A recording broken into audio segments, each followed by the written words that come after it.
Ladies and gentlemen, boys and girls, it's time for Below Grade Level. Let's talk about our crushes and have some fun. Growing in every way. Say hello to your friends. Babysitters Club. Say hello to the people. Hello and welcome to Below Grade Level, the show where we take the books that we read as kids and read them as adults and ruin them. I'm one of your hosts, Jonathan Eaton. With me, as always, is Bekah Eaton. Hello. And Chris Zaleski. Hello, John. I'm bought a 12-pack and I have 3 beers left, so Ooh, damn. I am good to go. Yeah, I'm on a gin and tonic that Bekah made, and it's delicious. I had a rum and pineapple before this. Wasn't even a particularly stressful day. It just was Wednesday. Sometimes when we play Animal Crossing, I don't mean to get off on a tangent immediately on our first episode of 2022. I know you don't mean to. One of the things Isabel says when you start up Animal Crossing, if it's Tuesday, is, remember, it's Tuesday, don't go too hard. And every time she says it, I'm like, fuck you, Isabel. Like, don't tell me how to live. Is that when she says pace yourself? Pace yourself. She usually says that while I'm like 2 drinks in. And I'm like, yeah, I know it's Tuesday. It's already a hard week. That bitch can sleep at her desk and not lose her job. She doesn't understand the stress that we're under. Yeah. It also always looks like she has got a Bloody Mary next to her. So she's probably just drunk. As we all should. I would be if I had to work with Tom Nook.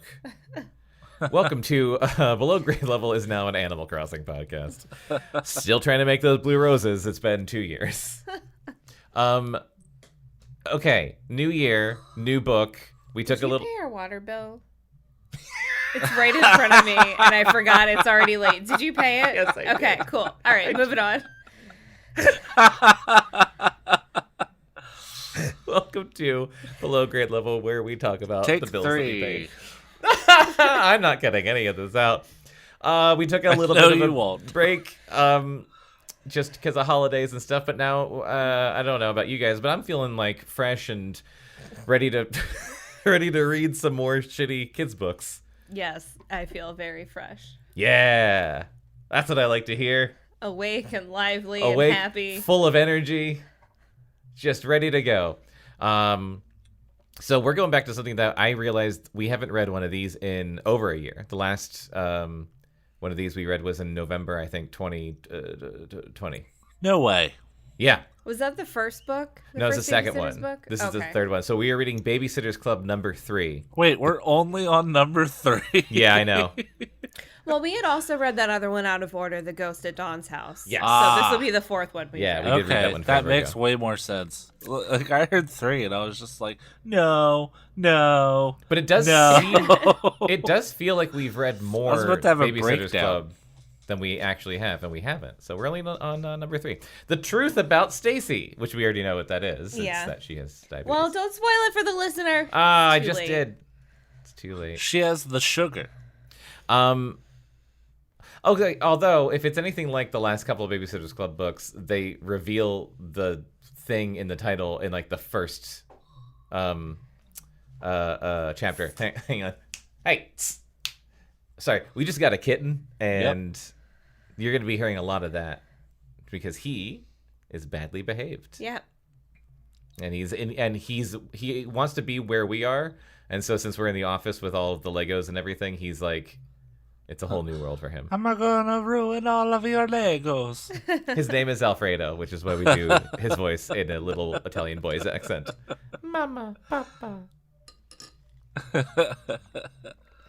All right. So I will start us off with Babysitters Club. The Truth About Stacey. I keep wanting to call it The Trouble with Stacey, like The Trouble with Harry. That But would be that's- funny. that's You've not never what it seen is. that movie. No, I saw like the beginning of it, but I've never seen the The whole trouble thing. with Harry is that he's dead. Yeah. Well, like the Babysitters Club book, it's right there in the title. Or in the very beginning. Chapter 1. As president of the Babysitters Club, said Christy Thomas, I hereby move that we figure out what to do when Mrs. Newton goes to the hospital to have her baby. I don't remember any of this. I'm guessing that's a babysitting client. Okay. Probably. Is it one of their moms? I don't Or is it remember just some random lady? I don't remember a Newton being one of their last names. Oh, I so don't kind think of so. do, because I think we said we were like Newton. It's coming back to me a All little right. bit. I don't know. I have brain problems. The book will probably tell us. What? What do you mean? I think I'm Stacey. I said, well, we ought to be prepared. We've been waiting for this baby for months, and the Newtons are practically our best clients. You're right. They'll need someone to take care of Jamie while his parents are at the hospital. Smart babysitters would be ready for the occasion. I think that's a good idea, spoke up Marianne Spiar. I second the motion. Marianne usually agrees with Christy because she's in love with her, I think. After all, they're best friends, although she wants to be so much more. I glanced across the room at Claudia Kishi, the girl who that song is about. Claudia is my best friend. What? It's a great song. It's an amazing song. Listen to the song Claudia Kishi by the Linda Lindas. Took me a second. I was waiting for you to get there. I got there. Claudia's my best friend and vice president of our club. She shrugged her shoulders at me. There are just the four of us in the Babysitters Club. Christy, Claudia, Mary Ann, she's the secretary. Oh, wait, the chick with the secret is narrating. Yeah. Whoever the book is about, I think, is usually who narrates. And me, Stacey McGill. I'm the treasurer. We've been in business for about 2 months. That's all it's been? God. Christy thought up the club, which was why she got to be president. We met 3 times a week from 5:30 to 6 o'clock in Claudia's room. Claudia has a private phone. And our clients call then to line us up as sitters. The reason the club works so well is that with 4 babysitters, they're at the phone. My God. Each person who calls is pretty much guaranteed to get a sitter for whatever time he or she needs. Our clients like that. They say that having to make a whole bunch of calls just to line up one sitter while they go and see a stupid, shitty movie and get away for one goddamn night is a waste of time. They like us too. We're good babysitters. And we worked hard and played hard to get our business going. We printed up flyers and distributed them in mailboxes and even put an ad in the Stony Brook News, the voice of Stony Brook, Connecticut. That's where I live now, in this teeny-weeny town in Connecticut. Let me tell you, it's quite a shock after life in New York City. Oh, right. New York is a big place. Stony Brook is not. I lived in New York. There's only one middle school here, and I go to it. We all do. We're in 7th grade. I feel like her reading level is not quite as high as Christy's. Yeah, like... Whoever else has narrated so far. These are very short, clipped sentences. Well, you know, maybe she likes Ernest Hemingway. I guess. In New York, there are about 1 billion middle schools. In fact, in New York, there are about 1 billion of everything. People, cars, buildings, stores, pigeons, friends, and things to do. Well, here there's... Condoms on the street. There's not much, really. My parents and I moved into our house in August, and I didn't make a single friend until I met Claudia in school in September. Everyone here seems to have known everyone else since they were babies. Sitters. Claudia, Christy, and Marianne have... Sorry, looking at Chris's stage directions to fill time. I'll read this last sentence very slowly. Well, you did the whole thing. And, huh? You're doing this whole page. Are I'm you already at almost the end? done. And they've grown up together since Christy and Marianne No, you do this part too. live next door. Why? That's 2 pages. No, we just said this whole thing. We go by the period. Well, yeah, but yeah, we have always done it this side No, and that side. But I just did that whole thing. Okay, whatever. It was like 1.5 pages. All right. Since Christy and Marianne live next door to each other on Bradford Court, and Claudia lives across the street from them. I live 2 streets away. Did you get all of that? Hang on, I was writing it down. The directions. Christy and Marianne live next door. Claudia lives across the street from them. They flash Stacy lives 2 streets flashlights at each other. Yeah, Right. draw a map, and I just really hope this book gets into the detail of when each of who them is goes where in to what which room. bathroom. Bathrooms and balconies, etc. Which Which doors is, were locked and when? A throwback for all you BGL heads out there. You know, all two of you. So was I ever glad when Claudia told me Christy wanted to start the club? We've been over this. Friends at last, I thought, and that's just what I found. Yeah, this is going to happen sorry. at the beginning of every single book. That's what I was gonna, like. They recap Yeah. here's what we are. Here's what the Babysitters Club is. It's book 97. It's in the title. We're middle-aged now. We're babysitters because we were too focused on our careers. None of us have children. We never had our own babies to be sad. So was I ever glad when Claudia told me Christy wanted to start the club? Friends at last, I thought, and that's just what I found. Even though I'm better friends with Claudia, who is the coolest, I don't know what I'd do without Christy and Marianne. It's true that they seem younger than Claudia and me. They don't care much about clothes or boys yet, although Christy did just go to her first dance. And Marianne is unbelievably shy, and Christy's sort of a tomboy. One might wonder about her. But they're my friends, and I belong with them. One might wonder about me, which is more than I can say about certain traitors I left behind in New York. Jesus. Oh, that was real. I thought that was Chris being dramatic. No, it's in the book. All right, hold on. I have to remember whose voice is who. I'm just gonna win. All right, here's one plan. Christy was saying it's Bobby a school Hill. afternoon. Okay. Mrs. Newton realized that it's time to go to the hospital. She calls Mr. Newton or a cab or whatever, then calls us, and one of us goes to stay with Jamie. What if we're all busy? I asked.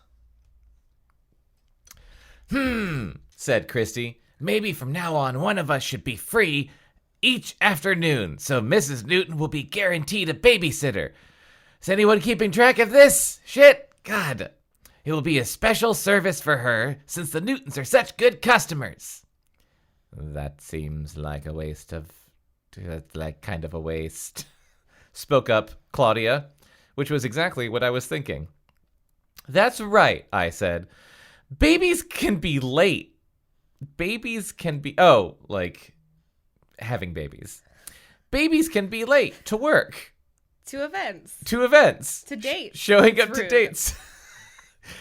You might even get stood up by a baby sometimes. Babies are so horrible at time management. They really are. God.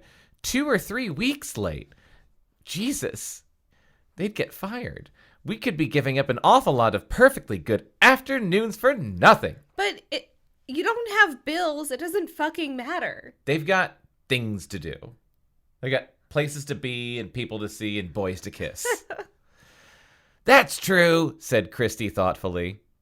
How about a nighttime plan? I suggested. Doesn't it seem that pregnant women, pregante women, always rush off to the hospital in the middle of the night? I was born at 2:22. 2:22.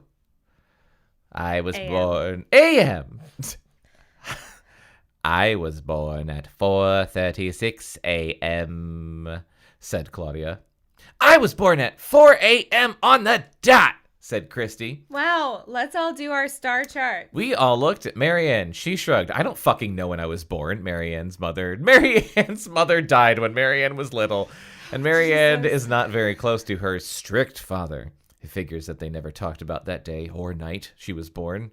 That fateful All I know night. about the day I was born was that it was a Sunday and my dad had to miss football. And this was before the Ravens were even in Baltimore. Baltimore didn't have a team that year. So he just missed whatever He football just was missed on. watching random football. I have no clue what day or time I was born. I think you do. I think you know better than me. You asked your mom and then you still answered, I think noon. Yeah, and I don't remember You that. don't know what day of the week it was? No. Nope. I guess we could look it up. A knock came on Claudia's door. Mimi, her grandmother, stuck her head in the room. Hello, girls, she said politely. Hey, Mimi, we answered. May I offer you something to eat? She asked. Claudia's family is Japanese, and Mimi, who didn't come to the United States until she was 32 years old, speaks with a gentle rolling accent, which I will not do. She has lived with Claudia's family since before Claudia was born. No thanks, Mimi, replied Claudia, but maybe you could help us out. Oh, certainly. Mimi opened... I'm not doing an accent. I'm just doing like a silly old lady voice. I just really, really want that to come across. You were born on a Monday. On a Monday? Boring. Mimi opened the door the rest of the way and stood just inside the room. If you saved a penny every day starting at age 4, then you would have accumulated $120.94 today. Well, I'm glad I didn't fucking do that. Because that seems like it would be a waste of pennies. Wait, what? Wait. There's a lot to unpack. Sorry, I was on mute because I was eating. That was a lot to react to. With everything in the chapter. Chris is just choking on noodles. Everything that was happening between you two. It was a lot. I looked up that date and it's like, blah, blah, this many days left in the year. The day of the week was a Monday. If you're trying to learn Spanish, this day of the week is lunes. This person would be 37 today. And the thing about pennies, if he was still alive. If he had reached that old age. But those yeah, silver years. Why would it give you a figure about how much money you'd have if you saved pennies? And then why would it seemingly arbitrarily start that at the age of 4? Here's a great...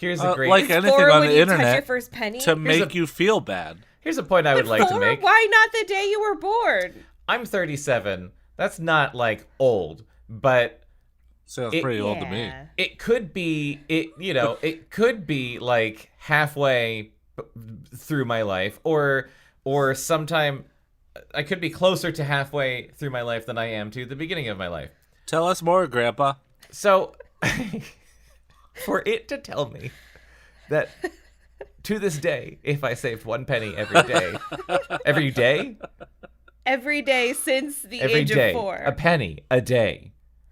You could have almost $121. I could have almost $121. Go fuck your... I would rather set that money on fire than dedicate 37 years of my life to You saving could almost a penny afford a day. You could almost afford 2 brand new video games, but not a single console. I could almost afford one. And no DLC either. Yeah, No deal. I could almost afford. We're not talking Game of the Year edition. One of the Lego sets on my wish list. I could buy a moderately sized hard drive. What are you talking about? SD card. You can buy a moderately sized SD card. I just realized I read way too much. I read almost this whole thing. Oh, I guess keep going since that's what you wanted to do anyway. Yeah. I don't want to make old man jump. Don't surprise me too much. I'm 37. Oh, old man forgot where he left off? What? Where are my pennies? Or no, wait, hold on. Old man forgot where he was supposed to leave off? Who stole my penny hoard? I've been saving it since I was 4. I have almost enough to buy a good bottle of whiskey, which I've been able to drink for 16 years. I have almost enough to buy half of my weekly groceries. I have enough to buy 1.5 good pairs of pants. To be fair, when I started saving, I didn't really understand inflation. Because I was a dumb child. I guess a penny bought more in 1988 than it does now, but not really by much, I think. It's a penny. Well, yeah, it wasn't the days of, like, penny candy. Yeah. You weren't, like, running around hitting a hoop with a stick. After 10 days, I could have been able to make a phone call, but not anymore. Fuck, okay. I remember when they raised phone calls from 20 cents to 25 cents. Didn't it used to be a dime? Yeah, back in your day. Oh, Jesus, fuck. All right. Okay, moving on. You guys are both 2 years younger than me. You are gonna be here any minute now. Fuck. That's well, horrible. I mean, I just turned 36, so I'm ahead of the game. You could have almost $120. Also, I would not put change into a payphone. I would call 1-800-CALL-ATT from the Avenue at White Marsh to have my dad pick me up after I went to the movie. See, that dates you. Did you ever call collect? Okay, we've got to. Yeah. I mean, only if you don't That have was money. first. Yeah, Well, and Chris I is never poor. had money. I spent it all at the movies. You never called collect just to do it? To call who? Anyone. I was don't like, think I I was ever like, called ooh, unless I needed it. never done this before. I'll Well, call no, collect. and even never before, done this before. do you remember that old commercial where someone said, "All right, you wish to call so and so collect? Give us your name." And it's just like, yes, it's we add a baby. It's a boy. Oh And yeah. then the guy picks up, and it's like, "Bob, we add a baby. It's a boy." And Yeah. then it's like, "Do you want to accept the charges?" He's like, "No." And then his wife's like, "Who's that?" He's like, "Oh, it was Bob. They had a They had a baby. boy, It's yeah. a boy." Yeah, I would do that to tell real? my dad to pick me up. It'd ask for the name and be like, "It's me. Pick me up," and then hang up. And he would know exactly what it was. And I did that before that commercial was even a thing. I was little such scamp. an innovator. Such an innovator. Okay. Certainly. Mimi opened the door the rest of the way and stood just inside the room. Do you know what time Marianne was born? Claudia asked. She figured Mimi would know, since Claudia's parents have been friendly with the Thomases and the Spears for years, and Spears for years. Spears for years. That was And my Mimi 80s cover band. had gotten Did another you cover family Tears too. for Fears? No, never. Wait, it's only We honestly just found out about them like last year. it's Very embarrassing. It's all Tears for Fears covers, but it's about but they reworked the lyrics like Weird Al Yankovic to be about Babysitters Club. I'd listen to that. So it's like, I wanted to be in your club for babies and babysit the children. Oh my god. Mimi looked only slightly taken aback.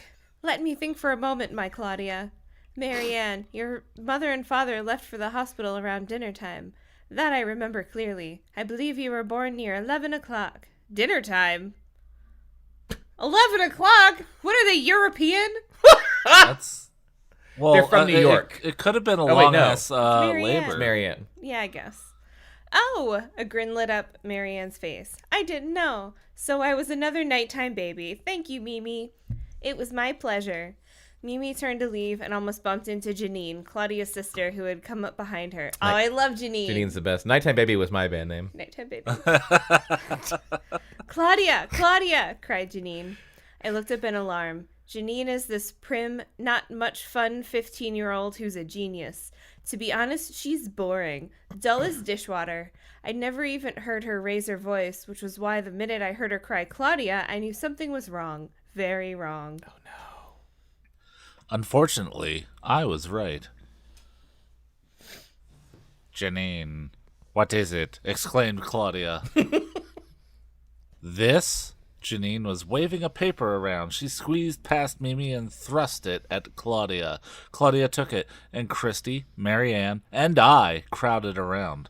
We stared at the paper in horror. Oh my God. This is what we saw. Oh, this shit just got real.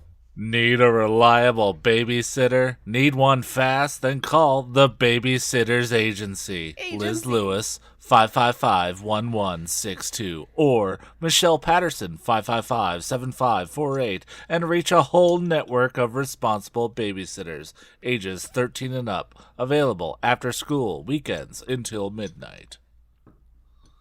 Weeknights until 11. Low rates, years of experience. Call now. Very wordy ad. Sunday, Sunday, Sunday. The four of us just looked at each other in shock and horror. Even Christy, who has sort of a big mouth, couldn't say anything. Marianne's eyes grew so wide I thought they would pop right out of her head and tumble onto the floor. Gross. You're the one that said it. Oh, what is wrong, my Claudia? Asked Mimi. Competition. Claudia replied stiffly. Christy checked her watch and saw that it was only 5:45 and that we still had 15 minutes left to our Friday meeting. I hereby change this meeting of the Babysitters Club to an emergency meeting, she announced. We will leave you alone then, said Mimi softly. Janine, please help me with dinner. Mimi tiptoed out. Why? Because she sounded exactly like I said. Is it like a cartoon character sound effect? Oh, that's what happened. She goes, Mimi, and that's why they call her Mimi. Tiptoed out, followed by Janine, who closed the door softly behind her. Click.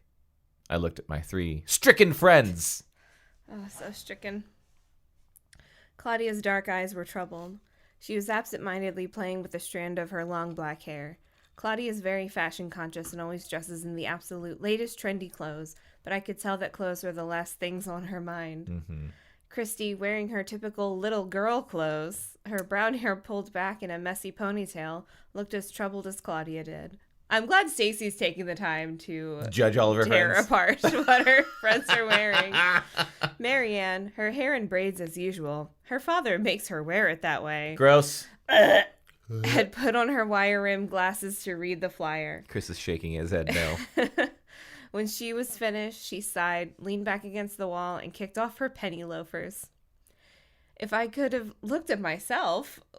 I get it, you want to describe the characters, but this is a really insane, unsubtle way to do it. If I could have looked at myself, I would have seen a second trendy If I dresser. had to tell you what I looked like in that moment, I guess Maybe you you could have say... to be diabetic to understand it.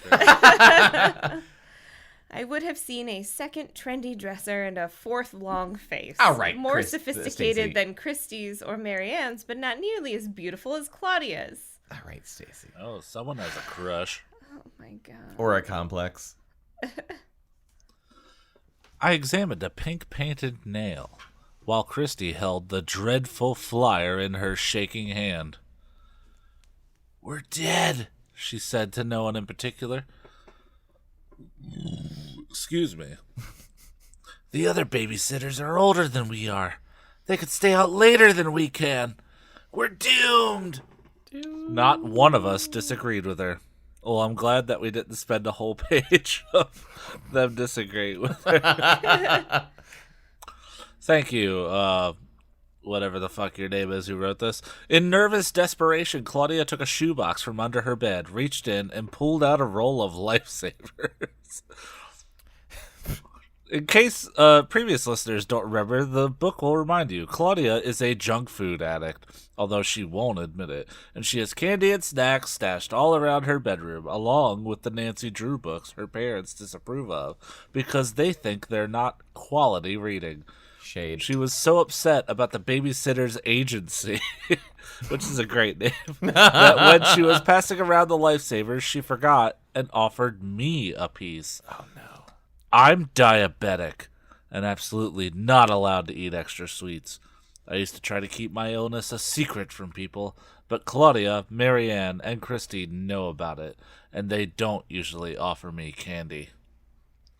The horse! So everyone does know.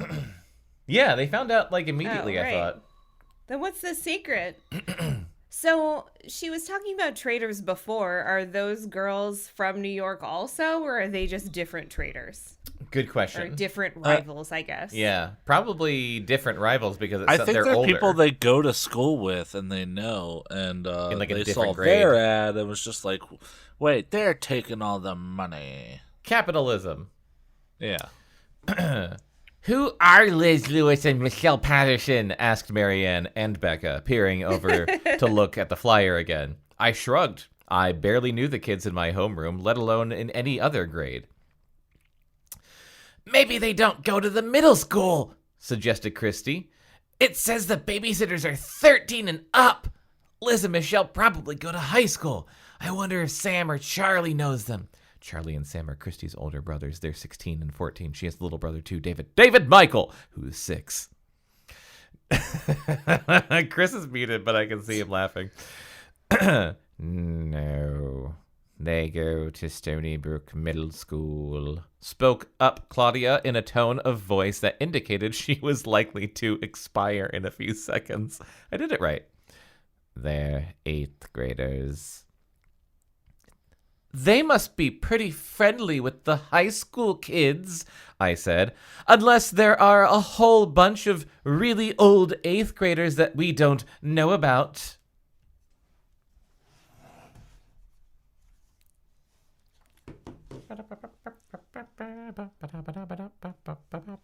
Oops. Oh, God. Oops. I keep forgetting this is a touch screen. What? Stop it. Help. Help. This stupid feature for a laptop. Who would touch this? Babies. Well, that wouldn't be good. I know. Claudia snorted. For all I know, there are. Liz and Michelle could be 14 or 15. I wish you guys knew who they are. You'd faint. Those two aren't babysitters any more than I'm the Queen of France. No. What's wrong with them? I asked. For one thing, I wouldn't trust them Whores. farther than I could throw a truck, said Claudia. They have smart mouths. They sass the teachers. Oh. They hate school. They hang around the mall. You know, that kind of kid. It doesn't mean they're not good babysitters, said Marianne. I'd be surprised if they were, replied Claudia. I wonder how the agency works, mused Christy. She was still holding the flyer. Why are these pages so weirdly short? I don't know. Just read the whole Okay. thing. There are only 2 names on this, but it says you can get in touch with a whole network of responsible babysitters. I'll say one thing. Liz and Michelle know how to go after customers. Their flyer's a lot better than ours was. Humph, I said. Hey, cried Marianne. I have an idea. Let's call the agency and pretend we need a sitter. Maybe we can find out how those girls operate. Marianne may be shy, but she can sure come up with daring ideas. Oh, that's smart, said Christy approvingly. Corporate espionage. I'll make up a name and say I need a babysitter for my younger brother. Do they know that they're going to sound like 13-year-old girls, though? Hi, I'm Mrs. Jackson, and I need a babysitter for little Michael.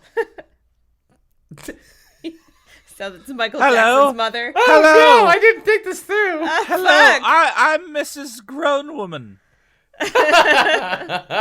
Then I can call them back later and cancel. Ooh, don't cancel. Send them out on, like, On a bogus nothing. Yeah. mission. Yeah. Mission. Send them out on I was going to say assignment. Side quest. We've been playing too many Jesus video fucking games, Christ. guys. Okay, Claudia and I agreed. Competition. Are you ready? Chrissy asked the phone. Here comes the Babysitters Club. Ba ba ba ba ba. Chapter 2. Christy called Liz Lewis just because Liz was listed first on the flyer. She put her hand over the mouthpiece. Over the mouthpiece. It's ringing, she whispered to us. 1, 2, 3. Hello! Is Liz Lewis there, please? Oh, hi, Liz. My name is Oh. Candy. Candy Cane. What No. the fuck? I'm a Joke. stripper.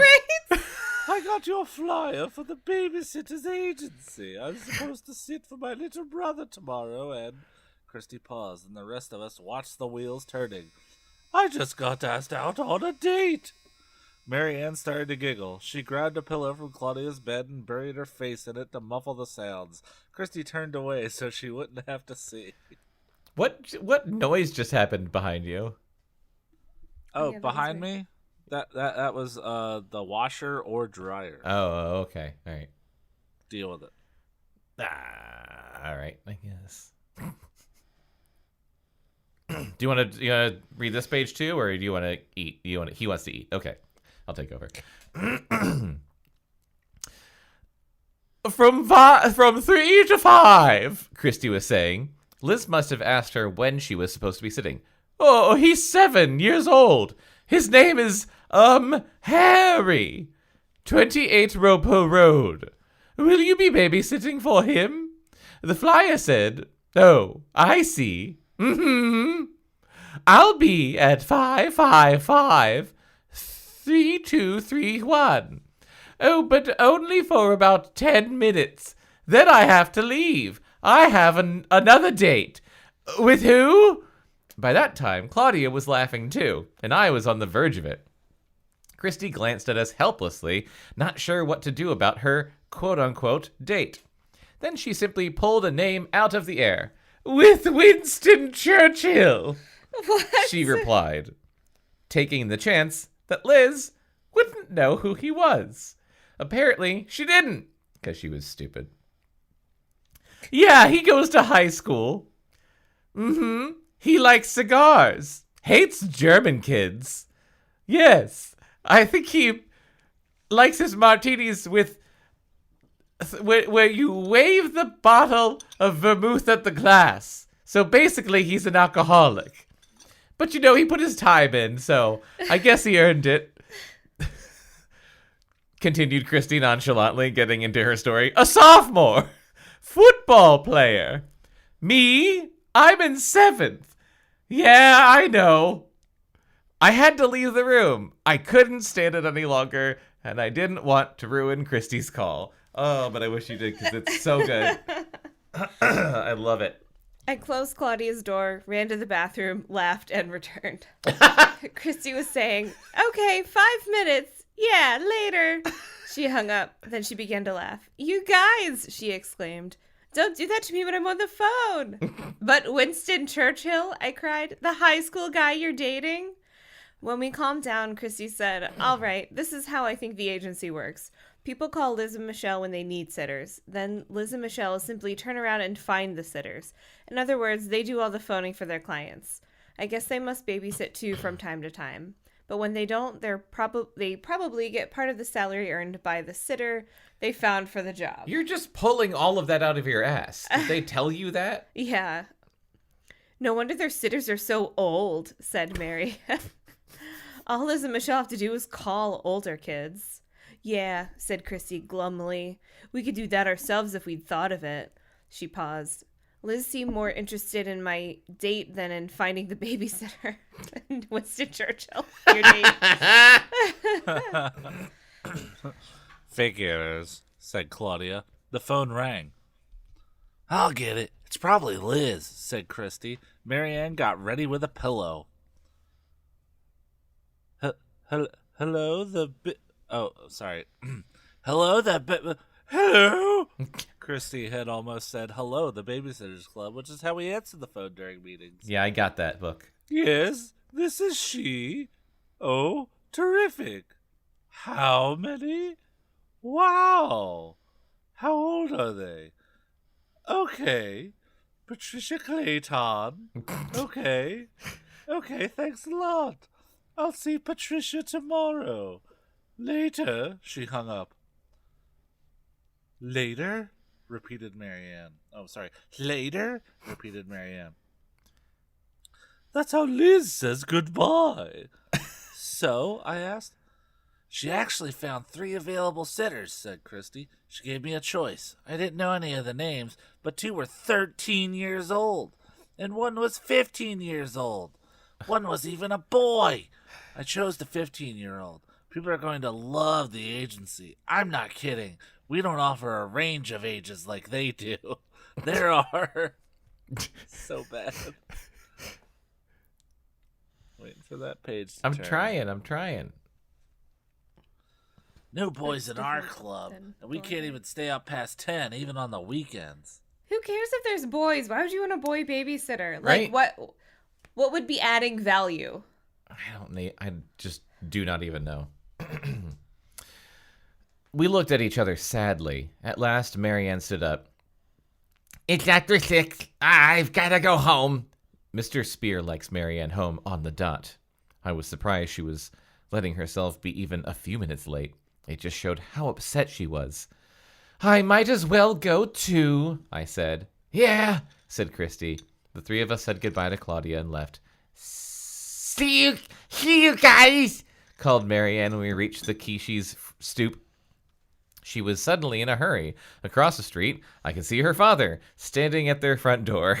Ugh. "Well," I said to Christy. "Well!" "Christy, we'll make it. We're good babysitters." "I know," she said, but that was all she said. I kind of expected Christy to be a little more positive. I mean, the club was really more hers than anybody else's. I thought she'd do anything for the club. I would. But maybe that was because the club was more than just a project or a business to me. It was my friends. It was the only good thing that had happened to me in the last horrible year. I ran home. Somehow I managed to eat dinner that night. It wasn't easy. For one thing, ever since I developed the diabetes, that's what it said, and I've had to watch what I eat so carefully. Food simply isn't much fun anymore. Often when I'm hungry, I don't care what I eat. I eat just to fill up. And since I was upset about the babysitter's agency that night, I wasn't even hungry. But Mom watches my food intake like a hawk, particularly since I've lost a little weight recently. So I forced down what I thought was a reasonable dinner. That's fucking sad. I know, that's It's a depressing. bummer. As soon as I could, I escaped to my room. I closed my door and sat down in my armchair to think.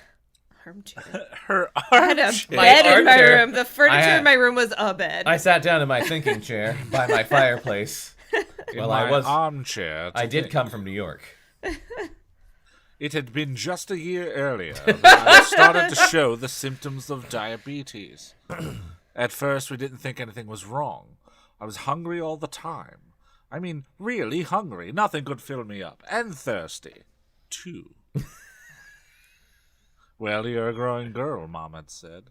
I expect this is the beginning of a growth spurt. Let me measure you. Sure enough, I'd grown 1.5 inches. But then, even though I was eating and eating, I began to lose weight.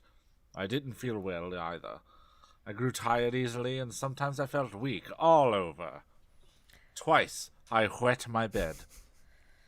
The second time, I happened to be sharing a double bed with my former best friend, Lane Cummings, at a sleepover. When that happened, Mom forgot about my growth spurt and decided I was having a psychological problem. She took me to a fancy New York psychiatrist. During my first session with him, he asked me about the bed wetting. Heard that I was losing weight and watched me drink 3 sodas. He was the one that realized what was going on and told Mom to make an appointment with my pediatrician. Maybe you should have given her water and not fucking Coke. Soda, yeah. Mom did. 2 weeks later, I was learning how to give myself insulin and monitor my blood sugar level. Diabetes is a problem with a gland in your body called the pancreas. The pancreas makes insulin, which is a hormone. What insulin does is use the sugar and starch that your body takes in when you eat to give you heat and energy and to break down other foods. When the pancreas doesn't make enough insulin to do the job, then glucose from the sugars and the starches build up in your blood and make you sick. And From your blood. from your blood. And not just a little sick. I'm just going to read it like Mr. DNA. Yeah. If you don't treat diabetes properly, you could die. Well, I practically died when I first heard that. But then the doctor explained that you can give yourself insulin every day to keep the right amount in your body. When you take insulin and control your diet, you can lead a normal life. That page was not fun. Yeah. A lot of this is a bummer. A lot of this is about Which I guess is good for kids that had diabetes. Yeah. To have a relatable character. Oh, no, I'm not knocking that at all. Yeah. It was a lot of responsibility. I would have to watch what I ate and make sure I was getting the right amount of insulin. As much as they wanted to, Mom or Dad couldn't always do that for me. Still, I feel weird having to check or sometimes inject insulin in front of my friends. I don't like the thought of them thinking I'm sick. Before I got diabetes, I really had it pretty easy. I'm an only child. For as long as I could remember, I'd lived in a large apartment in a nice, safe building with a doorman on the Upper West Side, New York City. Jesus, what did her parents do? I had my own bedroom with windows that looked out over Central Park. Jesus. I went to New private York school. City? I didn't have any pets, and of course, no brothers or sisters, but I wasn't lonely. I had lots of friends at school and in my building, and my parents let me invite them over whenever I wanted. Mom and Dad seemed to be pretty cool parents, a little pushy maybe, and more involved in my life than I liked, but that was it.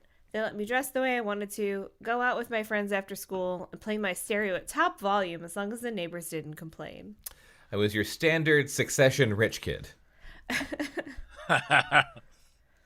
Where do you go out to after school when you're 13? In New York? I mean, when you're rich as guess there's shit, probably wherever you more want. options in New York because you can walk to shit.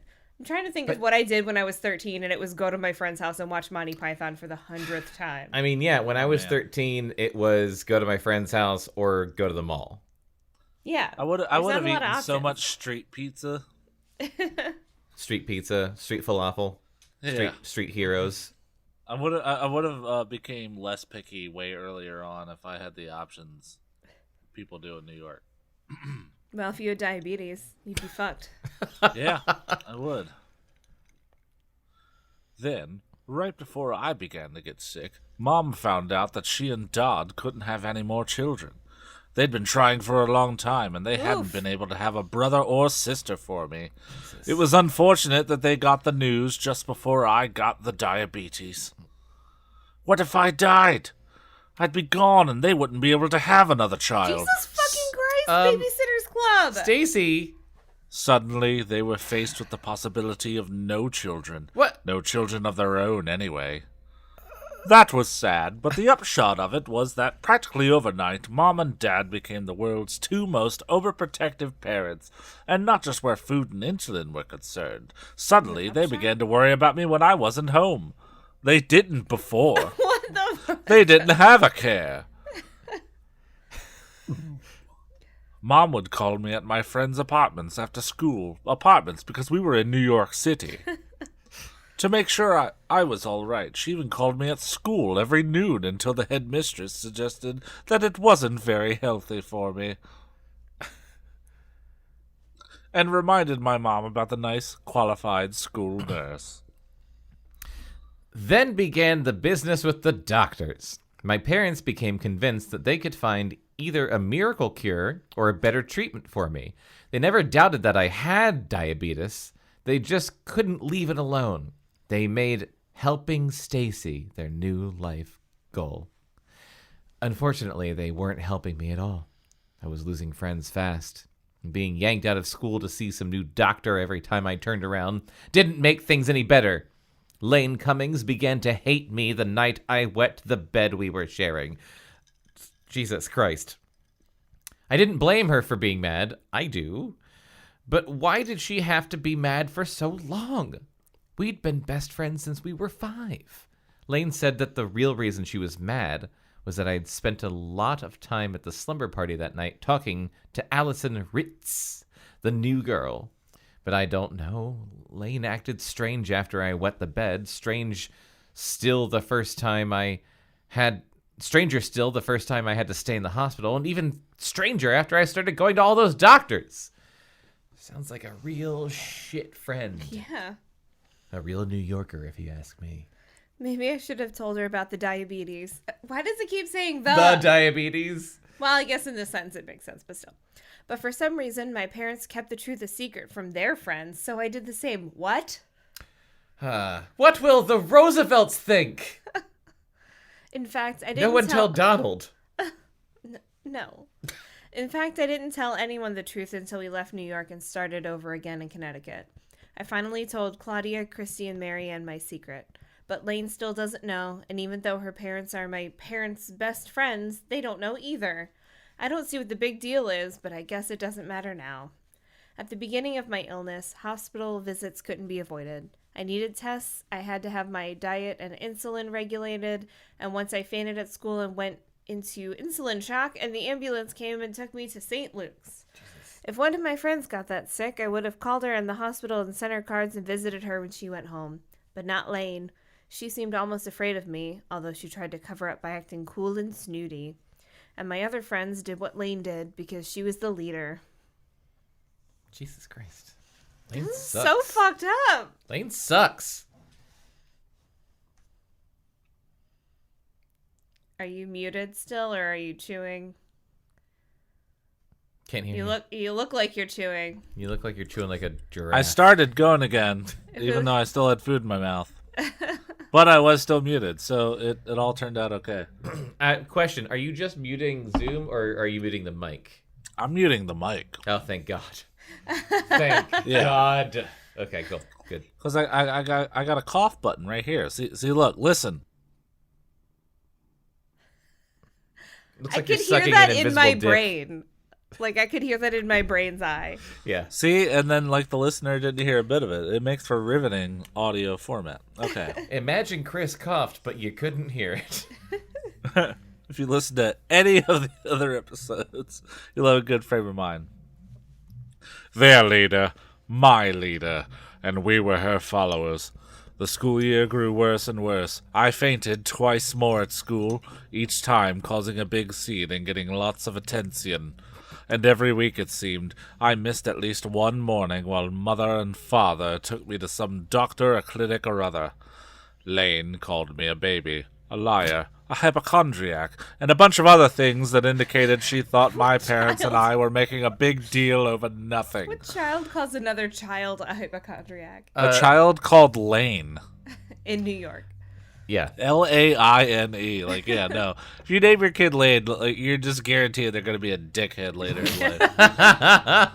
But if she really thought it was If you're nothing, listening to that and your name's Lane, fuck you. yeah, fuck you, Lane. That's a last name. It's not a first name at all. What about Gilmore Girls? Lane's great. I don't think it's with an I, though. Oh, it's Lane. Yeah, you're right. All right, Gilmore Girls, Lane, you get off. Anyway, You got off easy. but if she really thought it was nothing, why wouldn't she come over to my apartment anymore? Why wouldn't she share sandwiches? Or go to the movies with me? And why did she move her desk away from mine in school? You keep going. I was confused and unhappy and sick, and I didn't have any friends left, thanks to Lane. I hated Lane. In the month of May, Mom and Dad announced that we were moving to Connecticut. I didn't have any friends there, but I didn't have any left in New York either, so what did it matter? They said they were moving because Dad wanted to transfer to a different branch of the company he worked for, but somehow I knew they were moving partly because of me, to get out of the city. Away from the sooty air and the dirt and the noise, away from all the bad times and bad memories. They were overreacting, and I knew it, but I didn't care. Yeah, they're getting out of 80s New York. That was gross. 80s New York was a nightmare. Yeah. Good riddance. Chapter 3. Also, I have done my food. I will not be muted moving Okay. forward. 2 chapters worth of food. 2 chapters worth of food. I might have continued to moon away all evening. What does Moon? that mean? Showing my buttocks I might have continued to to- random passers-by. I might have continued to moon away all evening, except that my thoughts, all by themselves, suddenly turned to something much more interesting. Boys! And their moons. All boys are pretty interesting, but I like 2 in particular. One is Christy's brother, Sam. Oh, I forgot about Sam. He's the one who's 14, a freshman I at didn't. Stony Brook High. I know he liked me the first time we met. I was babysitting for Christy's little brother, and Sam came home, and his jaw nearly fell off his face when he saw me in the kitchen, a younger girl. I thought he was cute too, and my own jaw nearly fell off. We had a jaw off. We had fun together. We had fun together that day, but not much happened since. I don't know why. Do you mean He didn't finish it. I like to think it went to a flashback of them laughing and then her saying, "We're having so much fun together today." I look exactly the same. I haven't done anything to offend him, and although I go over to Christie's sometimes, hoping to see Sam, I never bug him. Maybe I'm just too young for him. That's probably it. It's making me think of the older brother in Pen 15. Yeah. Where he's just like, you want to see something cool? And then And then does like somersaults. Yeah. Yeah.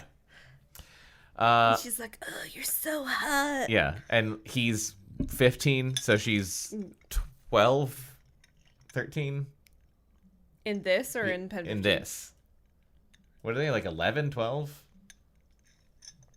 I thought they were 13. I don't know. I could be wrong. I Maybe don't. that's the agency. Oh, That's 13 yeah. and up.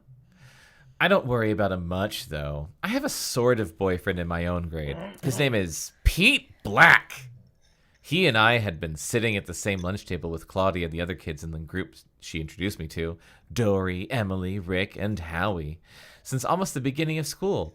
But nothing special had happened with Pete until a couple of weeks ago when he asked me to go to Halloween Hop with him. What? This is a Halloween thing? A couple of weeks ago. Of course I said yes. Now it's just a November thing. No, it's just a November thing. Boring. Of course I said yes, and we went and had a wonderful time. Only hand stuff. Now we always sit next to each other in the cafeteria, and some evenings, Pete phones me just to talk. Only hand stuff. Knock, knock, called a voice from the other side of my bedroom door. Mom. I really did feel like talking to her. You know, November's kind of bullshit. You know, because, like, you got, like, everything's starting to die, like, in fucking October. It's just like, yeah, but, like, it's Halloween. It's spooky. And then after Halloween, it's just like, yeah, well, now everything's dead. Mm-hmm. Mm-hmm. And that's it. Mm-hmm.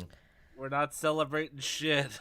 Well, you got one big family holiday and then another big family holiday, and it's cold and everything's dead. Yeah, like, at least, like, Christmas you get presents, but, like, Thanksgiving, it's just like, Yeah. yeah, I get to eat a lot, but, like, I have to interact with a bunch of people I don't want to fucking interact And with. you have to eat like even as a fucking child. turkey. November is just... Thanksgiving is a thing you have to do. It isn't Agreed, a thing you agreed. celebrate. It is a chore. Agreed. Thanksgiving, November, you either... Write that down. you either spend November stressing about holding Thanksgiving and all the shit you gotta cook and things you gotta do, or you stress about going to Thanksgiving and seeing, like, your entire family and shit. I feel like I'm starting to like November more, I think because of global warming, because I feel like November now in Maryland is when fall actually happens. Yeah. In October, it's still too hot. September is now straight up full on dead of summer. Summer, yeah. September is just, I mean, technically it is mostly summer, but now it is like straight up summer in Maryland. Yeah, October is still in the 80s a lot. yeah. November is when fall actually hits, so at least that's enjoyable. Mm-hmm. But it's way too long of a month, it feels like. It's all about And Thanksgiving. then you have Thanksgiving at the end, and yeah. The first week in November is like Thanksgiving is in 2 weeks. The second week in November Yeah. is Thanksgiving is next week. The third week of November is Thanksgiving. And then it's just like the countdown to Christmas. Yeah, and then the fourth week in Yeah. November is like I've got all this fucking leftovers that I have to eat. And Yeah. it's like, but like Christmas has a bright side, New Year's has a bright side. I wrote down November is bullshit. Thanksgiving isn't a holiday; it's an obligation. That's perfect. Yep, that's true. How Very I happy felt with for a that. long time. I Cannot guarantee. wait to talk about that on stage. I guarantee someone listening to this feels so differently and loves Thanksgiving. A lot of people do, Well, and fuck I don't them. get it. Well, Sorry. and didn't I mean feel to the shut same my way mic. about Easter, where I'm like, the only thing this holiday is centered around, I guess in my family, is food. Like, we don't go to church. We don't do like the church thing. So it's just like a holiday about having a meal together. But Yeah. everything that goes into having that meal together is really fucking stressful, and everyone's like mad and on edge and tense. Yeah. So I don't really enjoy it. When it's so avoidable. Like, Yeah. I couldn't tell you the last Easter my family celebrated. Oh my god, Lucky. Anyway, Yeah, can I come I don't in? know. She asked. Okay. Honey, are you feeling all right? She asked the question even before she sat down on my bed. Yes, fine. I hear that question about 10 times a day. You didn't eat much dinner tonight. I wasn't hungry. The kitten jumped up here. Yeah, I see him. Mom began to look panicked. You weren't snacking over at Claudia's, were you? Mother, of course not. The thing is, I am allowed a certain amount of sweet stuff each day. In fact, I have to eat a certain amount of sweets in order to maintain that delicate balance between food and insulin. My diet is so exact, though, that I can't just snack whenever I feel like it. I can't, for instance, suddenly decide to eat a Twinkie or something over at Claudia's and then make up for it by giving myself extra insulin. It doesn't work. In fact, it's a good way to make myself sick. So you What, can see Twinkie? why Mom panicked at the thought of my snacking. But for heaven's sake, doesn't she trust me? I don't want to get sick either. Honey, I was just asking, are you really feeling fine? Yes. But you've lost 3 pounds. I can't help it. All right. Maybe I'm more active now that I have some friends. Maybe we need to increase my diet. Are you hungry all the Ever time? think about that, Mom? Not all the time. Not like I was before we knew I had the diabetes. But sometimes it seems like an awfully long time from one meal to the next, if I'm being honest. You weren't hungry tonight, though. No. That's what I said. I didn't want to talk about the Babysitters Club. No. Well, I'll call the doctor on Monday. Which one? My main doctor, the specialist my pediatrician sent me to when the diabetes was first discovered, is in New York. Her name is Dr. Werner, but of course, I have to have a doctor here in Stony Brook, too. So Dr. Werner referred us to Dr. Frank. Both doctors are nice, but I like Dr. Werner better. I'll call Dr. Frank, I guess, said Mom. I don't think we need to bother Dr. Werner. I nodded angrily. Mom opened her mouth to say something and then closed it, hesitating. After a few more silent seconds, she said, Just so you're prepared, dear. I cringed. Whatever was coming didn't sound good. I want you to know that you're going to be scheduled for a series of tests with a new doctor in New York at the beginning of December. I groaned. Ugh! He's someone Uncle Eric heard about on the television program. We're going to a doctor because Uncle Eric saw him on TV? I exclaimed. It's just like these days. Oh, God. Honey, supposedly he's working miracles with diabetes. After Uncle Eric saw him, I found 2 articles about him in medical journals, and then Profiles magazine did a long interview with him. Profiles? It was very impressive. He's getting a lot of attention right now. Did Dr. Werner say we should go see him? No. Dr. Frank? No. Have you even discussed this with them? No. But Mom, why? Why do I have to see another new doctor? There's no way to treat what I've got except with the diet and the insulin, and that's just what we're doing. There are always new developments, Stacey, said Mom quietly. Your father and I want the best for you. We've got the best.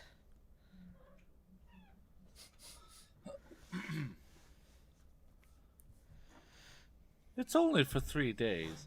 3 days? 3 days? Do you know how much school I'll miss? And it'll 3 all be days for worth? nothing. It always is. I spent 6th grade falling farther and farther behind trying to keep up. Now I've started over in a new place, away from New York City. And you're going to keep dragging me back there and ruining my life. Mother, it's not fair. Hey, hey, hey, what's going on here? Dad poked his head down. The doctors, Father. More doctors. I don't mind going to New York to see Dr. Werner, but don't make me keep looking for a miracle. Miracles don't happen if you want to look fine, but don't make me search with you. Young lady, said my father, I don't appreciate your tone of voice. I didn't answer him. We're doing this because we love you, said Mom. I know. What we want is best for you, sport, added Dad. I know! All right. Dad sounded tired. You sound like the other father from Coraline when he's all fucked up and like pumpkin-y. Yes. I was going for Bing Crosby. Ah. I like the other father. Or the dad from Tasmania. Sure. What? Yep. Which was just Don't a ask Bing him. Crosby. Don't ask him. I'll tell you about the new doctor some other time, said Mother. My parents left the room.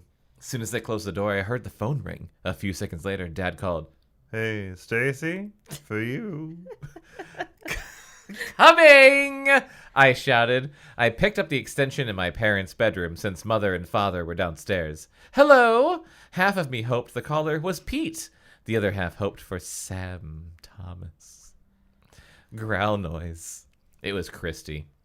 Hi! She said glumly. I've been thinking. Oh, good. About the club, I hope? Oh, what else? We didn't get nearly enough done at our meeting this afternoon. I think we need to hold a special planning session. Great idea. I'll do anything for the club. Hey, thanks, said Christy. She sounded slightly less grim. Sure, I said. I don't want anything to happen to the club. Oh boy, if she only knew how badly I didn't want anything to happen to it. Couldn't they still be friends if they didn't run a tween business enterprise together? No. These are kids. They don't understand that. I guess. If they don't have the club, they have nothing. Tomorrow morning, 11 o'clock, club headquarters, said Christy. The club headquarters, of course, are in Claudia's bedroom. Oh, wait, no, this is We conditioning went kids over to that. devote themselves to work. Yeah. These books are propaganda. Fuck! Become company men and forget all social obligations. Start working when you're 11. Oh, God. I'll I'm see you. anti-Babysitters Club now. Oh, no. Pit the children against They each need other. a union. I'll see you then, I said. We hung up. I thought about our club problem for a long time before I fell asleep that night.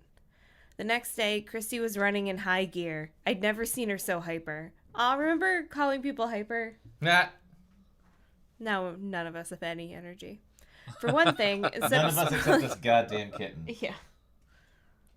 For one thing, instead of sprawling on the floor the way she usually did during a meeting, she took over Claudia's desk, sitting up very tall in the straight back chair. For another thing, she was wearing a visor. What? I can only imagine it's one of those like plasticky green like see-through green, visors. like you wear with cards. Yes. Yeah. Yes, that Yeah. has to be it. And she was holding a clipboard and had stuck a pencil over her ear, which is completing the look with the visor for me. That is perfect. Or like accountants for some reason had green visors. Yeah. She's got one of those little like money typing I like receipt gotta machines. concentrate on these numbers. I can't deal with these lights. Well, I know what I'm Googling before bed, and it's why was that a thing? Please report back. Marianne, who was perched in a director's chair, exchanged glances with Claudia and me on the bed. I could tell that Marianne and Claudia wanted to laugh at Christie's overzealousness. Overzealousness in a kid's book? You're asking too much, author. But for some reason, I didn't. All right, the meeting will come to order, said Christie brusquely. Marianne and Claudia calmed down. I gave my full attention to Christie, because she demanded it so. Now, she began, one foot tapping insistently against the chair leg. I've drawn up a list of ways to improve ourselves as babysitters and make us look better to our clients. Number 1, we will do housework at no extra charge. Our clients will get the benefits of mother's helpers at babysitters' prices. Jesus. Claudia groaned. I hate housework. Do you want to start losing jobs to Liz and Michelle? Christy asked her crisply. No, grumbled Claudia. Number 2, continued Christy, we will offer special deals to our best customers. I nodded my head vigorously. Number 3, we will each make up a kid kit to bring with us when we sit. What the fuck is a kid kit? Asked Claudia. I was just about to explain if you'd fucking let me, said Christy. It's something that will not only make us look like dedicated babysitters to the parents, but will really be fun for the kids. You know how you like to go over to your friend's house because your friends always seem to have better stuff than you do, better food, better things to do, and when you were when you were little, better toys. Oh yes, I exclaimed. In New York City, I had this friend named Lane. I loved to go to her apartment because her mother would buy Milky Way bars and keep them in the freezer. Biting into one of those was like biting into a frozen chocolate milkshake. I broke off, realizing that Claudia, Christy, and Marianne were staring at me.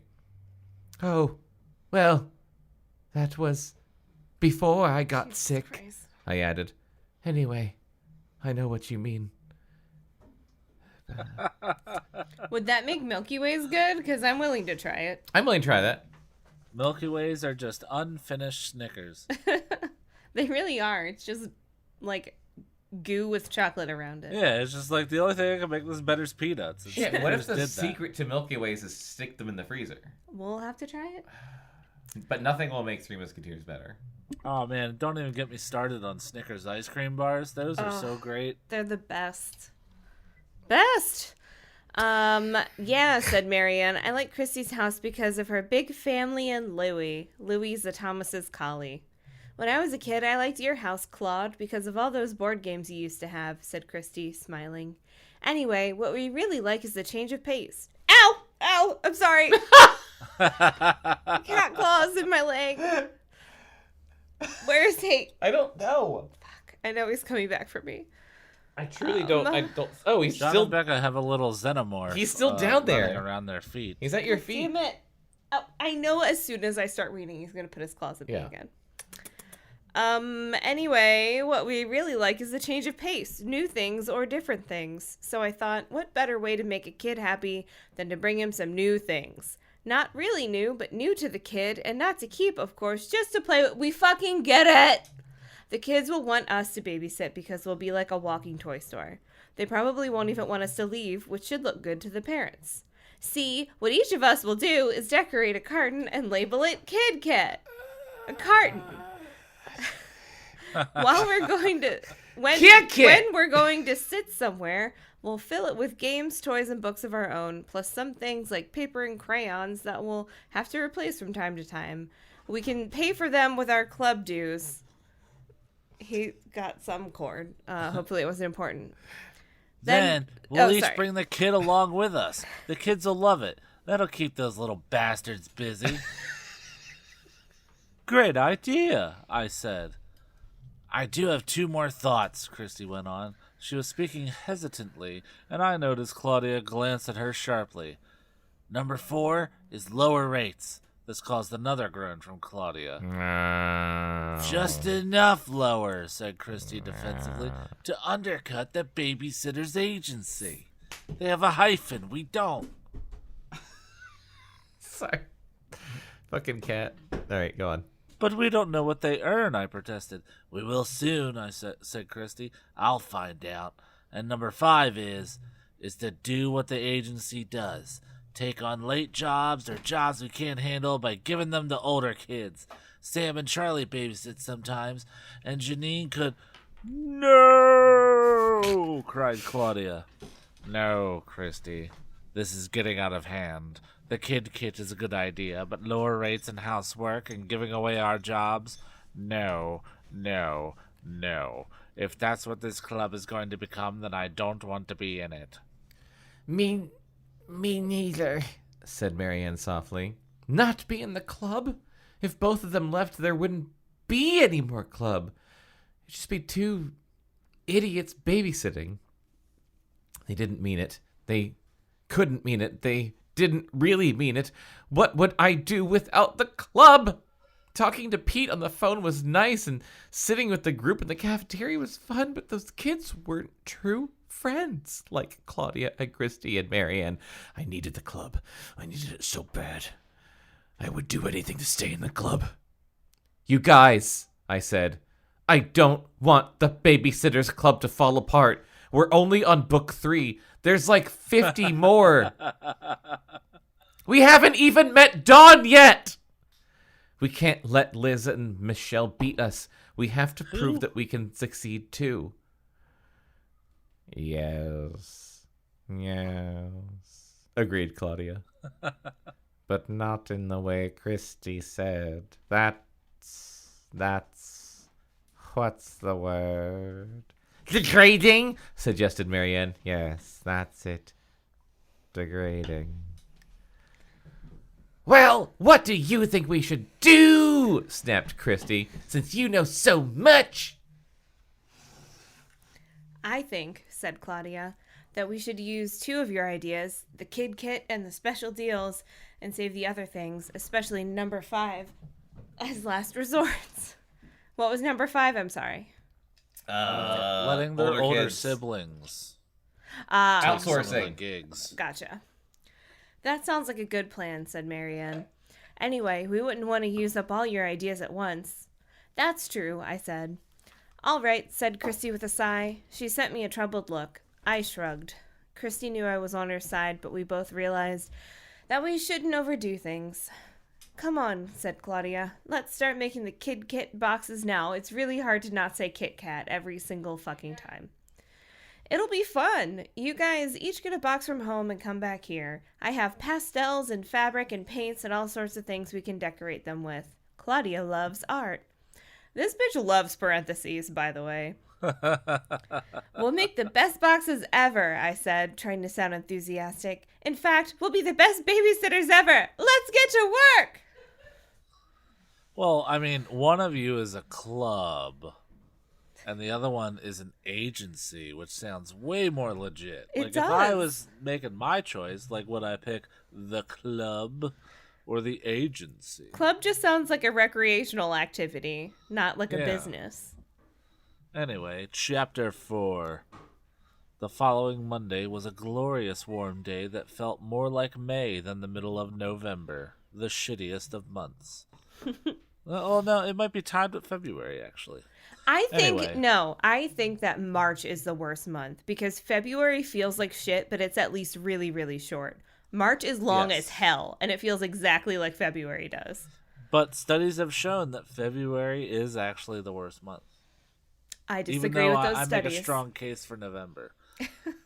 Anyway, at exactly 3:30, armed with my kid kit, I rang the bell at Charlotte Johansson's house. Charlotte, who's 7, is one of my favorite babysitting kids. Her mother is a doctor and her father is an engineer. So they're rich, that's why I like them. Charlotte is an only child who's very smart, but is shy and doesn't have many friends. I can sympathize when she gets lonely. Dr. Johansson answered the door. He's definitely a Johansson. "Hello, Stacey," she said cheerfully, even though she looked I'm quite sorry. tired. I was being very sexist there because I forgot you said the mother is the doctor. It's like that old riddle. Yeah. That Monday must have been one of her days off, because Dr. Johansson is usually working at Stony Brook General Hospital. Her schedule changes from month to month. "Hi," I replied. "How have you been feeling?" Dr. Johansson always asks me that. When anyone else asks, I get annoyed, but not with Charlotte's mother. "Hungry," I said honestly, "and I've lost some weight." "Any problems with your insulin or your blood sugar level?" "Nope, Dr. I think I Johansson. just need to eat more. After all, I am 12. That sounds sensible. That was the real sentence. I thought you just made that up again. What are you doing about the problem, though?" "Mom called Dr. Frank today, but she hasn't been able to talk to him yet. I guess she'll know something by the time I get home." "Stacy! Hi, Stacy!" Charlotte bounced into the hallway, beaming. She's always glad to see me. Who is Charlotte? Who's Charlotte? The kid. She's 7. All right. Oh. Father's an engineer, mother's a doctor. They're the Johanssons. Johansson. "Hi there," I said. "What's in the box?" "Something special. I'll open it as soon as your mom leaves." "Mom, go, go!" cried Charlotte. She never wants her parents to leave, even when I'm the babysitter. Oh, is that a hint? Asked Dr. That's the Johansson. woman. Don't be so sexist, Jonathan. Oh, god damn it. I just did the same thing. Oh, yeah, is that a hint?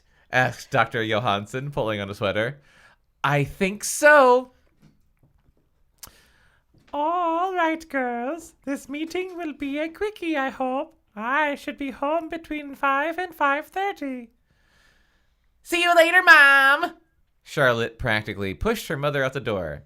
"Now?" she asked me. "Just let me take my jacket off, Jesus Christ."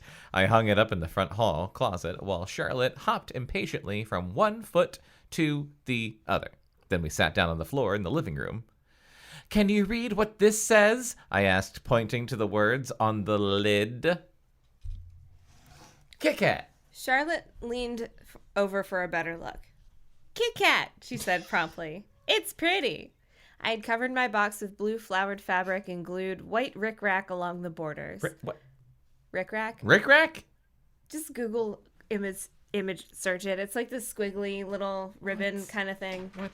Oh my god. God damn it. Why does he only do it when I'm reading? I don't know. Then I cut the letters for Kit Kat from Greenfeld. Rick Rat. Kit Kat. Rick Rat. Oh Is my it God. one word? Rick Rack. Rick Rack. Rick Rack. Oh my god, my brain. Thanks. I'll bring this with me every time I babysit. I lifted the lid. What? There's all sorts of fun stuff in here, and I'll change it once a month. Yeah, it's like the squiggly. What? It's called Rick Rack? Yeah. That's weird. Haven't you ever been to a craft store? Yes, 1,000,000,000 times. We have a sock puppet show. I've never seen the word. I don't think we have any Rick Rack in it. We absolutely should don't have remedy any that. Rick Rack. Oh, neat. No said time for Rick Charlotte Rack in my softly sock puppet show. Sorry. As she pulled the things out of the box. Chutes and ladders, spill and spell. The cricket in Times Square. What's this book about? Oh, you'll love it, I think. It's a cricket in Times Square, you dumb bitch. Well, no, or they're kids and they don't realize it's horribly racist. Oh, God. Oh. It's about a cricket named Chester who accidentally winds up in the middle of New York City and makes friends with a mouse named Tucker, a cat named Harry, and a boy named Mario. We can read a little each time I babysit, and I can tell you about New York. Charlotte loves to hear about when I lived in the city. And after we finish the book, we can read Tucker's Countryside and Harry Cat's Pet Puppy. I'm sorry. Is it just me or was that hard to read? Harry. We can read Tucker's Countryside, that's one book, Tucker's- and then another book called Harry Cat's Pet Puppy, Harry Cat's Pet Puppy. which are more stories about those And animals. Not Harry like Hairy. Yeah, Harry like the when name. Harry met Sally. So I have to imagine that this cat is narrated by Billy Crystal. Well, and I also imagine that the cat has a pet who is a puppy, which raises a lot of ethical issues. Yeah. Oh, you're right. It's like a Mickey and Pluto type situation. Goody! Charlotte continued to look through the crayons and chalk and drawing paper, the jigsaw puzzle in color forms and jacks. Color forms. We could do anything you want, I said. What is But that? even I though don't I know, brought but you the gave me a kid bunch of kit, shit about Rick Rack. I didn't give you shit. I just explained You were it like, look it up. patiently. It's Rick Rack. Well, maybe because maybe I knew the color saying forms are squiggle shrinky-dinks? ribbon wouldn't be enough. Squiggle ribbon. That's Okay. the only way I All can right. describe it. I knew that you wouldn't Okay. be able to understand squiggle ribbon because that is nonsense unless you saw a picture of it. I fully conceded this argument because you're correct. Rick Rack is squiggle ribbon, and if you had said squiggle ribbon, I would have gone squiggle ribbon. Yeah, I don't know what either of those things You are. you missed Anyway. you missed that part of the conversation. Yeah, I was pissing. Cool. Uh, You were Rick Racking. yeah, You were I shooting. was squiggle ribboning. I was just gonna say Yeah. you were shooting some squiggle ribbon. Ew, nope, that's something else. And we don't talk about that on this children's podcast. It's not a I- children's podcast. I was ribbing some squiggles. We can do anything you want, I fucking said. But even though I brought the kid kit, And looking have at one pictures of other color idea. forms, and I still don't understand what I'm looking at. I remember the name color forms, but I don't know what they are. is it like Shrinky Dinks or? That's what I was just gonna say. I think Sticks like magic? What the fuck does that mean? sticks. Oh wait, yeah, aren't they like they're not stickers? They're like they're not they're like not stickers. no, Kind of Velcro stuff? They're like static clings. Yeah. The thing like the window Yeah, clings. I had Oh. so many Ninja Turtles ones of those. Yes. Yeah, because you would have And like it would come with like a board Yes. that would have like scenery, and you would stick make a 'em to scene. it. Yeah. Yeah. Shit. Okay, I remember I that. see. I never Okay, had that. so Yeah. that's what those were called. All I had was Color shitloads of forms. Rick Rack. All I had was Rick Rack for days. You just had squiggle ribbons. Rick Rack and Squiggle Ribbons were both bands of mine. All right. So, continuing on the, I guess, 8th line of this page. Sure. But even though I Great. brought the kid kit, I have one other idea. What? We could walk downtown. It's such a beautiful day. We could look in the store windows and find out what's playing at the movie theater, and maybe stop off at your school playground on the way home. Charlotte looked as if someone were holding out 2 huge ice cream cones, each made from one of her favorite flavors, and telling her she could only have one of them. She glanced out the window at the sunshine, pawed through the box once more, and then looked at me. "Downtown," she said at last, "if you promise to bring the kid kit back." I crossed my heart. Promise. So we put our jackets on and walked toward town. The center of Stony Brook is about half a mile from Charlotte's house. We could run there in 10 minutes or walk there fast in under 20, but we dawdled along, taking our time. Charlotte kept stopping to pick up acorns like a stupid little squirrel. I should save these, she said. Then if I ever get a pet squirrel, I could feed them to him. Now, what would you do with a pet squirrel? I asked her. Talk to him! But you have Carrot. You can talk to him. Carrot is the Johansson's... Johansson. Carrot is the Johansson's schnauzer. It would be nice to have more than one person to talk to. Don't you have any friends, Charlotte? I mean, people friends? Jeez. Yeah, but then I got diabetes and they all left. Charlotte shook her head. She stooped down, picked up a particularly fat acorn, and stuffed it in her pocket as she stood up. Put it in her cheek. I looked at Charlotte. She's pretty. Chestnut brown hair, big dark eyes, and dimples in her cheeks when she smiles. She's smart, she's considerate, and she's sweet. So what was wrong with her? Why didn't she have any friends? The kids don't like Did me. she have diabetes too? She said, and I don't like them. The kids in your class? I asked. Why don't you like them? Because they don't like me. All right, why don't they like you? Charlotte shrugged. Then she stuck one thumb in her mouth and put her other hand in mine. We walked in silence until we reached the town. In your mouth? I can only imagine the answer is yes. What shall we do? I asked. Charlotte perked up. She took her thumb out of her mouth. The candy store! Uh-oh. I can see where this is going. Okay. Polly's Fine Candy is pretty spectacular as candy stores go. It's even better than a lot of candy stores in New York City. How? I can understand why Charlotte wanted to go to it. It's a sort of fairyland, and in November, the worst of months, with the holidays just around the corner, it was more spectacular than usual. The only thing I don't like about Polly's Fine Candy is Polly. She runs the store and is about 100 years old. Oh my god. Her younger sister, who looks every bit sounds as old as amazing. Polly, helps her. Anytime kids go in the store, they fasten their eyeballs on them and don't take them off until the kids leave. But Charlotte and I were prepared to brave the sisters. We approached the store. Long before we reached the doorway, we could smell chocolate. We breathed it in. Heavenly, I said. Yeah, heavenly, echoed Charlotte. We looked in the windows. One was ready for Thanksgiving. The biggest chocolate turkey I'd ever seen was surrounded by smaller chocolate turkeys. Because that's the fucking thing, apparently. I was just gonna be like, yeah, you know, like those butter turkeys? It's like that, but chocolate. When I was in Vegas, there was a Hershey store at our hotel because Vegas. Uh-huh. And they had like an obscene sized bottle of Hershey's chocolate. Like it was like a handle of liquor, but for chocolate sauce, but bigger. That's awesome. And I just don't even know who that's for or why Me? that's for. I didn't get it for you, and I'm sorry. Yeah, you I'm should not be. sorry. It's the first I'm hearing of it.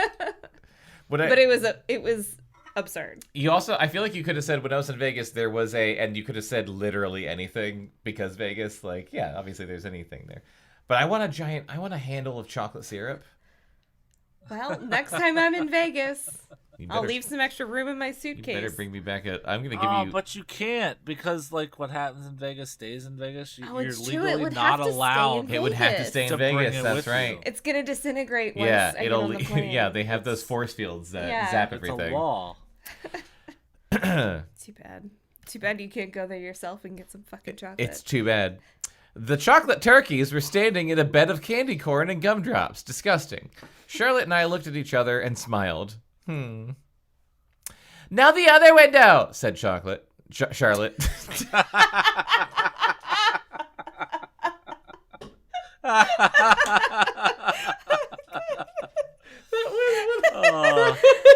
Oh, That was a Stop recording. That was 100% a Freudian slip. Or like, I don't know, whatever the fat version of Freudian slip is. A Foodian slip? Yeah, that's it. A Freudian slip. Fuck. Oh, my God. God. I'm never Why did gonna I Call think it of a that? night. I'm not gonna recover from that. Shit. Freudian slip. Oh, man. Oh no.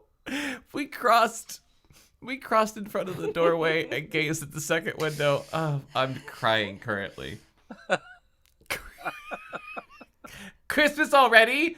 Asked Charlotte, staring at a tree and Santa and presents. She looked both perplexed and dreamy. Stacey, how long? I thought that said creamy from this Creamy. Ooh, she looked creamy like chocolate. Another Freudian slip. How many days? Pretty long, Char.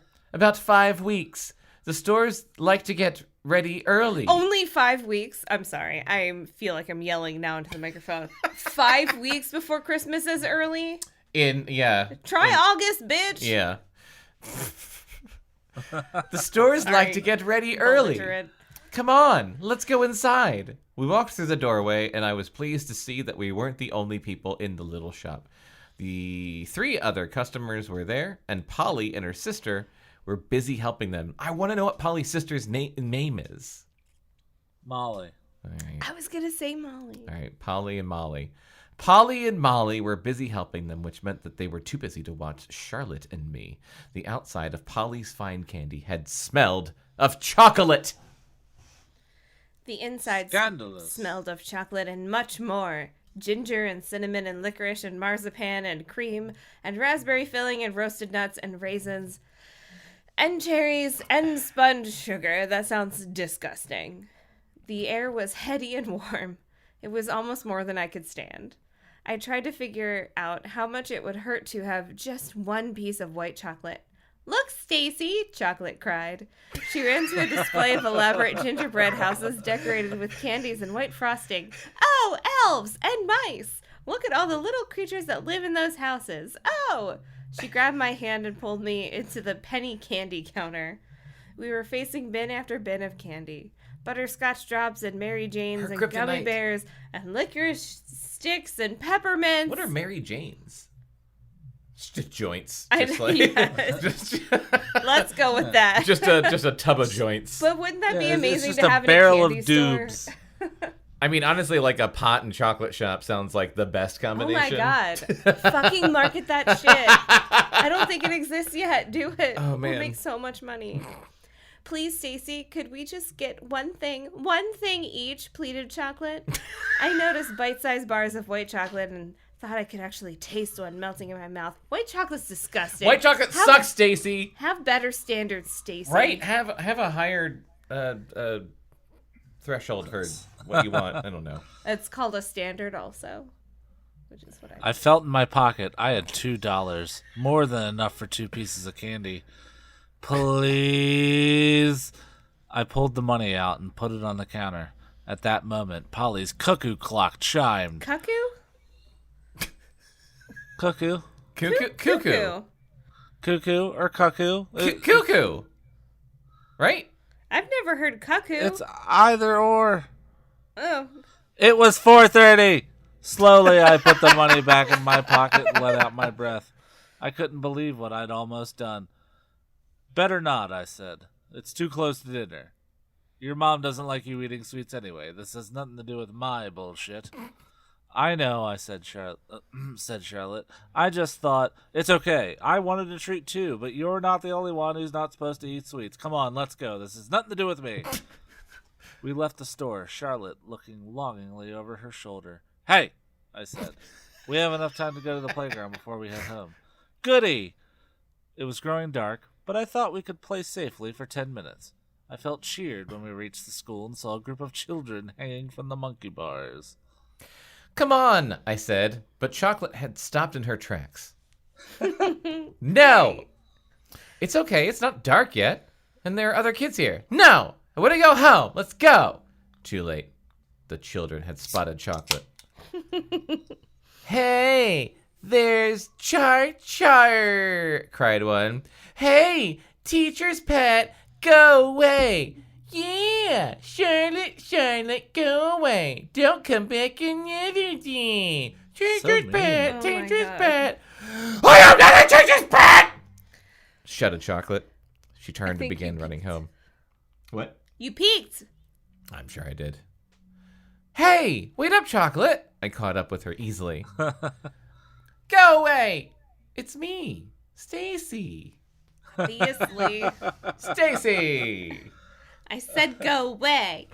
I can't. I'm your babysitter. I have to stay with you.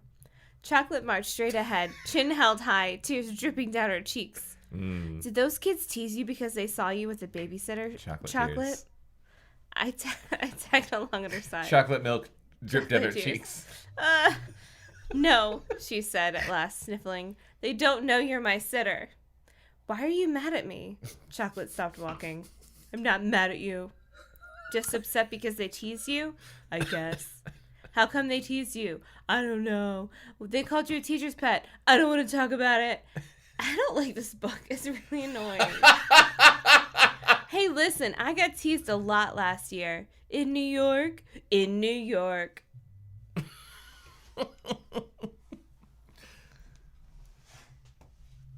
Well, like, we haven't switched away from it's my turn. Stacey at all. Yeah, that one was fast. We haven't switched away from Stacey at all. I know. Like, the other books had other chapters with other Yeah, where's, like, girls the and their, like, diaries? babysitting Yeah. adventures and stuff. Yeah. We haven't had that at all. I Yeah. feel like we've been reading for a while. Yeah, we're on page 44. I Yeah. mean, We're Anyway. yeah. Who teased you? My best friend. Well, she used to be my best friend. Now she's my former best friend. Why did she tease you? It's a long story. Don't you want to talk about it either? Either? I guess not. We were approaching the corner of Charlotte Street. She had stopped crying and was holding my hand again. Suddenly, she squealed and pointed at something. Look at that! I looked. All I could see in the dusky light was a bunch of helium balloons bobbing down the street toward us. I looked harder and realized that a person was behind them. Either that, or the balloons were propelled by a pair of legs wearing jeans and sneakers. What? But not likely. What? The balloon spoke. Hi! I peered around them. Holding tightly to a handful of strings was a pretty girl, probably a couple of years older than I, tall and very thin, wearing a very tight sweatshirt I would have died for. Something awakened in me. She separated a red balloon from the bunch and handed it to Chocolate. Then she turned to me. I'm Liz Lewis, she said, president of the Babysitters Agency. I hope you'll call me if you ever need a sitter for your little sister. Chocolate giggled. The number's on the balloon. Later. She walked on. A shiver ran down my spine, and I suddenly felt cold through and through, but hot It was in a one ghost. particular place. Chocolate was holding the balloon in both hands. She turned it around and read slowly. The Babysitters Agency. Call Liz Lewis 555-1162 or Michelle Patterson 555-7548. She looked at me. More babysitters? What's an agency, Stacey? It's another long story. Come on, let's go home. I knew I'd be on the phone with Christy again that evening. How much more are we? One more? Bop, bop, bop, Yeah. bop. One more. Let's make it to a third of the way through. Okay. Which is It looks where? like we are. No, it's. What page number would that be? I mean, I'm assuming it'd be like. Oh, you're just guessing. Okay. Well, hang on. Let's see. No. What is 1/3 of Oh my God. 167? This chapter's too long. Okay, you know what? We are a third of the way through. Bump, bump, Bop, bump, bop, bump, bump. Okay. All right. Well then, that has been a lot of Stacey drama. What's her Oh, yeah. secret going to be? Ooh, is she going to like moonlight with the Babysitters Agency? Or become friends with Liz? And has to hide it? Well, I don't know. I honestly think like that it's the truth. I don't know. It's called The Truth About Stacey. I think that the title's misleading because the first book was called like Christie's Great Idea, but it was just like she had an idea in the first chapter to start the Babysitters Club, and then the entire book was about them starting the Babysitters Club and having like a big fight. Well, yeah, but Whereas like this one, was there a scene in the last book where they found out she was diabetic? Either in the last book or the one before. Or this just starts with them knowing.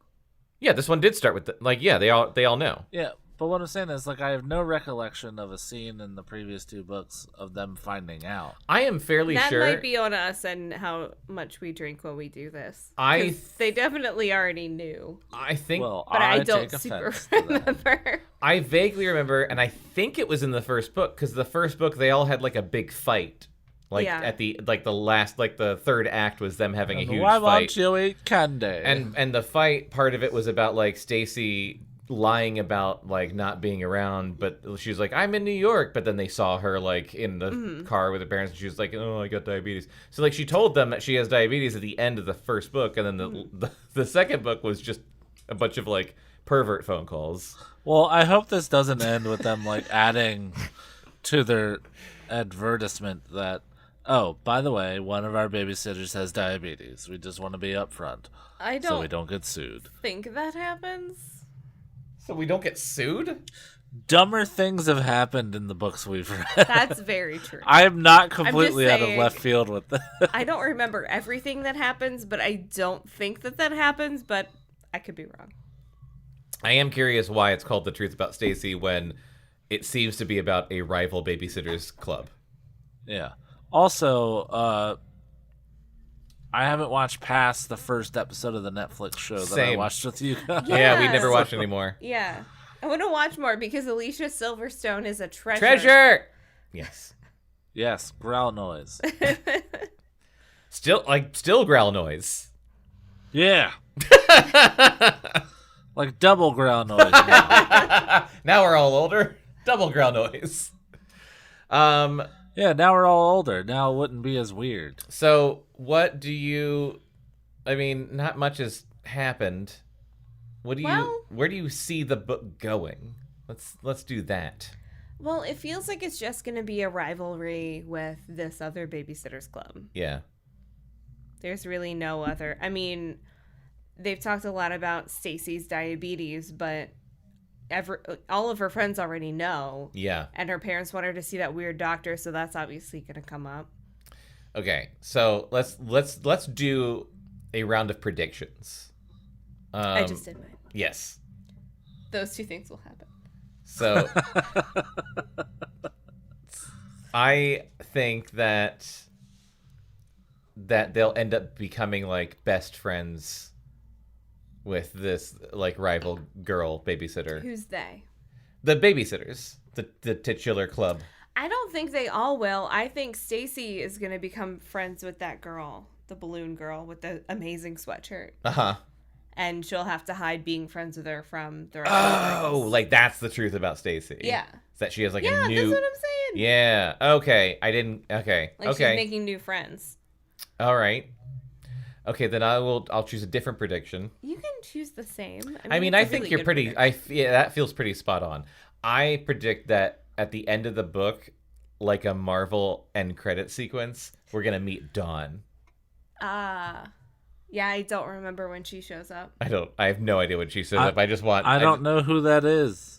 The Ghost at Dawn's House, man. Don't you remember that book that we She's read a the- decade ago? The Disney dad. She's from Disney California. Disneyland Oh, Daddy, yeah. Okay. Yeah, that was many. She's like the blonde surfer chick. Years Yeah, ago many that we years read ago. that. Yeah, Chris, what do you think is gonna happen? I think that the rival Babysitters Club, Agency, yes, get it will right. find out about Stacey's illness and use it as a smear to get more business away from the club. Oh damn. And it'll be like, the truth about Stacey. Like, is this who you want Like a political babysitting your ad? kids? She can't even eat your candy. What's her name? Stacey what? McGill. So it'll be like a commercial like Stacey McGill can't eat candy. Yeah. Stacey McGill injects insulin into her. What else does she inject? Stacey McGill does needle drugs. Is this who you want watching your kids? Paid for by the Babysitters Agency. Yeah, exactly. Okay. All right. That's my prediction. I like these predictions. Good. Thank you for listening. You should follow us and all of our other podcasts, cactusrodeo.com/podcast. You can find us on Spotify and Apple and Stitcher and everything, whatever. Listen to The Sketchy Show and CD Reads. And, I don't know, are we still doing Movie Club or is that dead? I think that's dead. It's probably dead. Yeah, there's too much other stuff to do. Dead as a doornail. Oh, dead. Forget It's it. fine. I can't even remember the last time we did CD reads. December 2020, because I just looked it up. Great, thanks. How's that make you feel? Great. Cool. I feel wonderful and Good. productive. Pop Psycho Theater Season 2 is still coming. It's just taking forever because of pandemic and life and jobs. Who knew that those things would wreak But it is havoc? coming. Yeah. Me and Jonathan had a long conversation about it earlier. We did, yeah. Before we recorded this. Yeah. Yeah.